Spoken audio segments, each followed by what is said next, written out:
एक लड़की कागज के फूल बेच रही थी, लेकिन वो फूल कोई भी नहीं खरीद रहा था। तब एक अच्छी विच वहाँ पर आकर उसके फ्लावर्स पर मैजिक करके उन्हें खूबसूरत और अच्छी फ्रेग्रेंस वाला बना देती है। अब ये विच आखिर कौन थी और उसने ऐसा कैसे किया? अब इसी के साथ हम देखते हैं एक विच को जो जंगल में अकेली रहा करती थी और उसका नाम द लिटिल विच था। और यहीं पर हम देखते हैं कि वो मैजिक करने की प्रैक्टिस करती रहती थी, लेकिन उसका कोई भी जादू सक्सेसफुल नहीं हो पाता था। उसके साथ जंगल में एक मेंबर और भी रहता है जो कि लिटिल विच का फ्रेंड था, और वो एक क्रो था जो कि लिटिल विच को अच्छी अच्छी बातें सिखाया करता था। अब लिटिल विच अपने फ्रेंड यानी उस क्रो को कहती है कि मुझे भी उस एनुअल पार्टी में जाना है जहाँ पर रात में सारी विचेस डांस किया करती थी और वहाँ पर वो काफी इंजॉय भी करती है। तब वो क्रो उसे बताता है कि तुम उस पार्टी में नहीं जा सकती क्योंकि वहाँ पर सिर्फ इनविटेशन वाली विचेस ही जा सकती हैं और तुम तो वहाँ पर इनवाइटेड भी नहीं हो और साथ साथ तुम बहुत छोटी भी हो। तब लिटिल विच कहती है कि मैं छोटी कैसे हो सकती हूँ क्योंकि मेरी उम्र 127 साल है। अब यहीं पर हमें दो बच्चे दिखाए जाते हैं जो कि सिबलिंग्स थे। उनमें जो लड़का होता है यानी जो भाई होता है उसका नाम थॉमस होता है। यहाँ पर थॉमस अपनी बहन से पूछता है क्या तुमने कभी कोई विच देखी है? और इन बच्चों को ये बात भी पता होती है कि साल में एक बार सारी विचेस डांस करने के लिए इकट्ठा होती है। रात के टाइम लिटिल विच अपने घर में चुपके चुपके से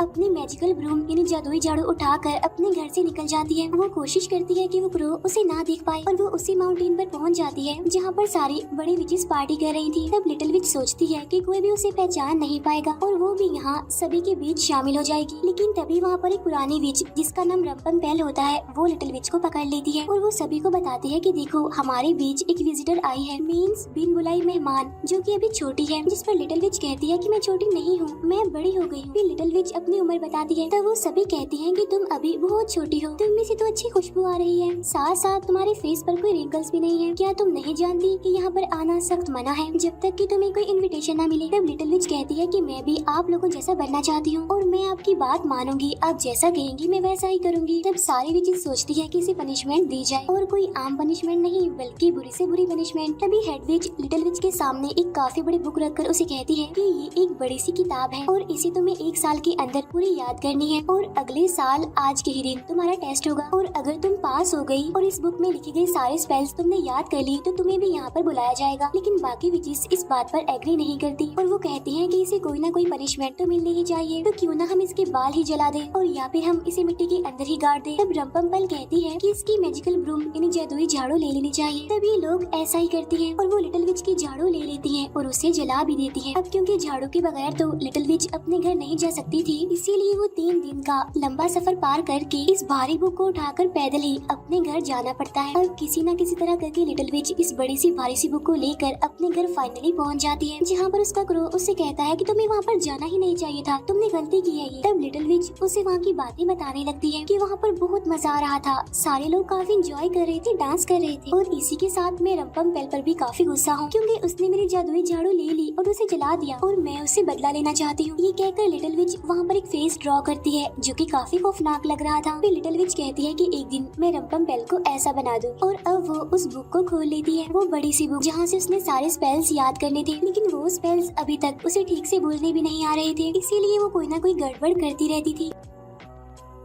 फिर एक दिन वो जंगल में देखती है कि कुछ औरतें छोटी लकड़ियां जमा कर रही हैं और वहाँ हवा ना चलने की वजह से वो औरतें काफी परेशान भी थीं। तब ये देखकर लिटिल विच अपना मैजिक करती है जिससे वहाँ पर काफी तेज हवा चलने लगती है, जिससे होता ये है कि छोटी लकड़ियाँ वहाँ पर आकर गिरने लगती हैं और एक जगह पर इकट्ठा हो जाती हैं। लेकिन तभी वहाँ पर जर्नल पहुँच जाता है जो उन औरतों को कहता है कि तुम ये लकड़ियाँ कहीं पर भी नहीं ले जा सकती। तब लिटिल विच उस पर भी मैजिक कर देती है जिससे वो जर्नल अब कह देता है कि तुम ये सारी लकड़ियाँ ले जा सकती हो। तब लिटिल विच उस जर्नल को कहती है कि तुम मुझे मेरे घर पर छोड़ दो। अब उस जर्नल के ऊपर इतना मैजिक हो चुका था कि वो लकड़ियों को भी अपने पीछे उठा लेता है और साथ साथ विच को भी। जब लिटिल विच घर आती है तो वो क्रो से कहता है कि तुम्हें ऐसा करना नहीं चाहिए था, तुमने उन औरतों की हेल्प की तो ये तो अच्छी बात है, लेकिन इसका मतलब ये नहीं कि तुम उस जर्नल से बदला भी लेती। अब क्योंकि लिटिल विच के पास उसकी जादुई झाड़ू नहीं थी, इसीलिए वो मार्केट में जाती है नई झाड़ू खरीदने के लिए, जहाँ वो बाजार जाकर बहुत सारी चीजों को नोटिस करती है। वहीं पर उसे ब्रूम की एक शॉप मिल जाती है। वहाँ वो देखती है कि छोटी बच्ची यानी थॉमस की बहन खड़ी हुई है, जिसकी मदर के पास कैंडीज दिलवाने के पैसे नहीं थे। इसीलिए पहले लिटिल विच अपने लिए ब्रूम पसंद करती है और साथ साथ वो कुछ कैंडीज भी खरीद लेती है। और जब थॉमस की सिस्टर अपनी पॉकेट चेक करती है तो उसमें से कैंडी निकलती है और ये देखकर उसे समझ नहीं आती कि आखिर उसके पास ये कैंडी कहाँ से और कैसे आई। वहीं पर लिटिल विच एक लड़की को देखती है जो कि कागज के फूल बेच रही थी। वो लड़की उसे बताती है कि ये फूल कोई भी नहीं खरीद रहा है और तभी लिटिल विच उन फ्लावर्स पर मैजिक करके उन्हें खूबसूरत और अच्छी फ्रेग्रेंस वाला बना देती है, जिससे उस फ्लावर्स वाली लड़की के सारे फूल बिक जाते हैं। और ये देखकर लिटिल विच बहुत खुश होती है और अब यहाँ पर उसके पास अपनी झाड़ू भी आ चुकी थी, इसीलिए वो उस ब्रूम का यूज करके उड़ के अपने घर जाती है। उधर थॉमस और उसकी सिस्टर अपना रास्ता भूल गए थे जंगल में और इसीलिए वो लिटिल विच के घर भी पहुँच जाते हैं। तब वो दोनों बच्चे उसे पहचान कर कहते हैं कि तो मार्केट वाली लड़की है। तब लिटिल विच खाने के लिए उन्हें बहुत अच्छी अच्छी चीजें देती है और तब थॉमस की सिस्टर उससे यहाँ पर पूछ लेती है कि क्या तुम विच हो, यानी क्या तुम चुड़ैल हो। तब थॉमस अपनी बहन को कहता है कि तुम्हें उससे ऐसी बात नहीं पूछनी चाहिए थी। और तब लिटिल विच यहाँ पर उन्हें अपना मैजिक करके दिखाना शुरू कर देती है। तब वो बच्चे उसका मैजिक देखकर बहुत खुश हो जाते हैं और बाद में वो लिटिल विच से अलग अलग चीजें करने के लिए कहते हैं। तब लिटिल विच वो सारी चीजें उन बच्चों को करके दिखाती है और साथ साथ वो अपने घर की हर एक चीज से गाना बजाना भी शुरू कर देती है। और ठीक उसी टाइम उनके दरवाजे पर कोई आ जाता है और जब लिटिल विच बाहर आकर चेक करती है तो उसे वहाँ पर रंपम्पेल मिलती है। तो वो लिटिल विच को कहती है कि मैं यहाँ से गुजर रही थी तो मैंने सोचा कि क्यों ना मैं तुमसे मिलती चलूं और बताओ तुम्हारी पढ़ाई कैसी जा रही है, यानी उस बुक की पढ़ाई। तब लिटिल विच उससे कहती है कि आज मैंने कुछ भी नहीं किया क्योंकि मैं तो सफाई कर रही थी। यहाँ पर रंपम्पेल को पता चल गया था कि अभी अभी लिटिल विच ने मैजिक किया है, इसीलिए वो लिटिल विच को कहती है कि तुम्हें पता है ना कि आज फ्राइडे है और फ्राइडे को मैजिक नहीं कर सकते। वहाँ पर रखी हुई बास्केट देखकर रंपम्पेल उससे पूछती है क्या तुम्हारे घर में कोई विजिटर है। तब लिटिल विच इनकार करती हुई कहती है कि नहीं नहीं, मेरे घर पर तो कोई भी नहीं है। अब यहाँ पर वो जो दो बच्चे होते हैं यानी वो सिबलिंग्स वो चीखने लगते हैं तो उनकी वजह से यहाँ पर लिटिल विच को भी चीखना पड़ता है। तब रंपम्पेल को शक हो जाता है कि घर के अंदर कोई ना कोई तो जरूर है और वो ये सारी चीजें अपनी बुक के अंदर नोट भी कर लेती है। अब लिटिल विच इन बच्चों को वापस इनके घर भेजती है, लेकिन रंपम्पेल उन बच्चों को पकड़ लेती है और यहाँ पर उसे पता चल जाता है कि वही बच्चे हैं जो लिटिल विच के घर पर छुपे हुए थे। उधर क्रो लिटिल विच को समझा रहा होता है कि जब तुम्हें पता था कि फ्राइडे को मैजिक नहीं करते तो फिर तुमने मैजिक क्यों किया। तब लिटिल विच कहती है कि मैं तो उन बच्चों को बस खुश करना चाहती थी। अब लिटिल विच यहाँ पर उस बुक को पूरे साल बहुत अच्छे से पढ़ती है ताकि वो सारे मैजिक स्पेल्स याद कर सके और वो हर टाइम कोशिश करती भी रहती थी कि वो इन स्पेल्स को ठीक से बोल सके। अब इसके बाद यहाँ पर विंटर सीजन आ गया था जहाँ क्रो को सर्दी लगने की वजह से वो बाहर जाने से मना कर देता है। तब यहाँ पर लिटिल विच कहती है कि मैं जरा ताजी हवा में फ्रेश होकर आती हूँ। अब लिटिल विच जब मार्केट में पहुँचती है तो वहाँ पर देखती है कि कुछ बच्चे खेल रहे हैं, लेकिन दो शरारती बच्चे वहाँ पर आकर उन्हें परेशान कर रहे हैं। इसीलिए लिटिल विच अब वहाँ पर आकर मैजिक करती है उन दोनों शरारती बच्चों को सबक सिखाने के लिए। इसीलिए वो दोनों बच्चे वहीं पर बर्फ में फंस जाते हैं। तब बाकी सभी बच्चे ये देखकर खुश हो रहे थे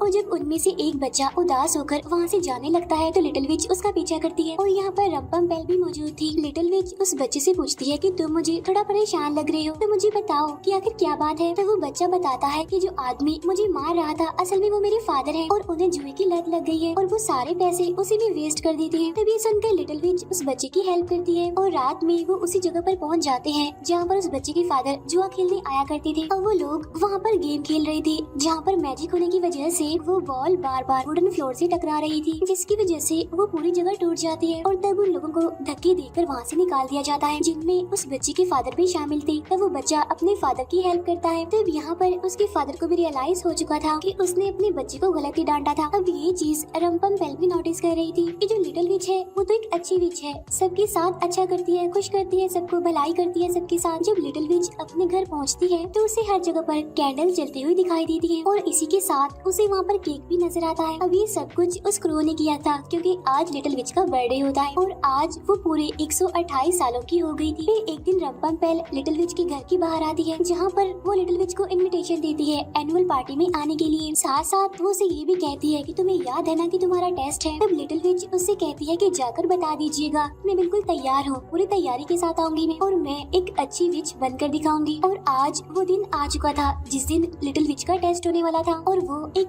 ऐसी केव में जाती है जहाँ पर कोई भी नहीं था और तभी वो आवाज लगाती है कि मैं पहुँच गई हूँ। और तभी यहाँ पर बाकी सारी बड़ी विचेस भी आ जाती है और उससे कहती है क्या तुम तैयार हो। इसके बाद वो लिटिल विच को अलग अलग मैजिक करने के लिए कहती है, जहाँ पर उसे सारे मैजिक याद थे। बगैर बुक की हेल्प लिए उसने सारे मैजिक करके दिखाए, जिससे सारी की सारी विचेस काफी खुश हो जाती हैं। और तभी रंपम्पेल कहती है कि मैंने पूरे साल इस लड़की पर नजर रखी है, ये तो एक अच्छी विच है, लोगों के साथ भलाई करती है, लोगों की हेल्प करती है और इसकी उम्र भी अभी ज्यादा नहीं हुई है और ना ही फेस पर रिंकल्स आए हैं। तब यहाँ पर हेड विच लिटिल विच को कहती है कि तो तुमने बहुत बड़ी गलती की है, क्योंकि तुम लोगों की हेल्प नहीं कर सकती हो, क्योंकि जो लोगों की हेल्प करती है वो बुरी विच होती है। तब लिटिल विच अपनी सफाई में कहती है कि अगर मैंने लोगों की हेल्प कर दी तो इसमें बुराई क्या। और ये बात मुझे आज से पहले बताई भी नहीं गई थी कि भलाई करना विचेस के लिए मना होता है। अब इसी वजह से लिटिल विच की सारी मैजिकल पावर्स खत्म होने वाली थी। तो तभी रंपम्पेल कहती है कि अगर तुम बचना चाहती हो तो तुम्हारे पास सिर्फ एक ही ऑप्शन है कि वो जो दोनों बच्चे हैं इन्हीं थॉमस और उसकी सिस्टर, उन्हें तुम्हें पत्थर का बनाना होगा और तभी तुम जाकर हम में से एक बन सकती हो। तब लिटिल विच ऐसा करने के लिए मना कर देती है और वो बड़े गुस्से में अपने घर आ जाती है, जहाँ पर वो अपने फ्रेंड इन्हीं क्रो को भी बुरा भला कह देती है और ये भी कह देती है कि अगर तुम यहाँ पर ना होती तो अच्छा होता, क्योंकि तुमने ही मुझे अच्छा बनना सिखाया था। ये कहकर वो उस क्रो को अपने घर से बाहर निकाल देती है। अब पूरा एक दिन होने वाला था, इसीलिए वो उन सिबलिंग्स यानी थॉमस और उसकी बहन के पास पहुंचने वाली थी। उन विचेस की बात मानकर उन्हें पत्थर का बनाने के लिए वो स्पेल्स भी पढ़ती है, लेकिन वो ऐसा नहीं कर पाती। लिटिल विच उन दोनों बच्चों को बताती है कि मैं कोई बुरा काम नहीं कर पा रही हूँ। तब वो दोनों बच्चे कहते हैं कि इसमें कोई बुराई नहीं है, बल्कि ये तो अच्छी बात है। तब लिटिल विच उनसे कहती है कि आज मेरे जादू की आखिरी रात है और इसके बाद मैं कभी भी जादू नहीं कर पाऊंगी। लेकिन तभी लिटिल विच उन बच्चों के चारों तरफ एक जादुई घेरा बना देती है, ताकि कोई दूसरी विच आकर उन्हें नुकसान न पहुँचा दे, उन्हें परेशान न करे। तब रंपम्पेल वहाँ पर आकर लिटिल विच को कहती है कि अगर तुमने इन बच्चों को ना मारा तो मैं मार दूंगी इन बच्चों को, और ये बात तुम भूलना मत बल्कि याद रखना। अब जब लिटिल विच घर आती है तो वो सोचती है कि अगर ये मैजिकल बुक ही खत्म हो गई तो सब कुछ खत्म हो जाएगा, क्योंकि किसी भी विच को एक भी स्पेल याद नहीं है। इसीलिए लिटिल विच सारी तैयारी करके उन स्पेल्स को याद करके चली जाती है। लेकिन जब वो अपनी पॉकेट के अंदर मैच बॉक्स डालती है तो वो मैच बॉक्स वहीं पर गिर जाता है। अब यहाँ पर वो क्रो सोचता है कि उसे लिटिल विच की हेल्प करने के लिए जाना चाहिए, और आज की रात वही रात थी